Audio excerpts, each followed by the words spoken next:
de façon ironique, je pense pas qu'ils puissent retrouver notre trophée ni nos médailles. Ils sont dans notre pays avec ceux qui les ont gagnés et qui le méritent sur le terrain. Pour être un petit peu plus sérieux, je pense que cette décision est inadaptée 2 mois après avoir en fait en quelque sorte entériné ce résultat. C'est assez incompréhensible et malheureusement ça ne fait pas de notre entité, notre représentant sur le continent africain, la CAF, ça ne met pas en valeur ce type de décision.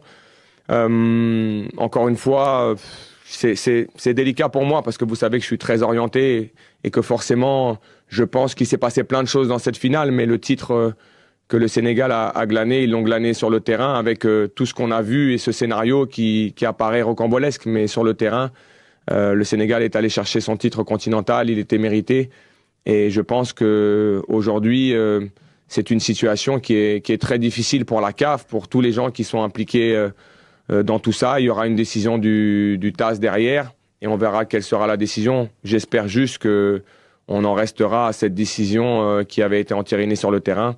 Après, je ne maîtrise pas l'aspect juridique, mais c'est sûr que ça ne met pas en avant notre continent à travers les décisions que nous prenons dans nos institutions, tout simplement. S'il devait y avoir une décision de prise, elle aurait dû être prise sur l'instant T en fonction des règlements qui étaient posés à ce moment-là.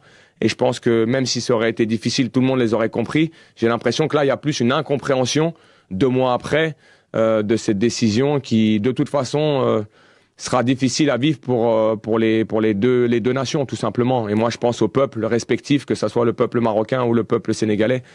Aujourd'hui, ça sera difficile et c'est difficile pour tout le monde de voir cette décision prise a posteriori.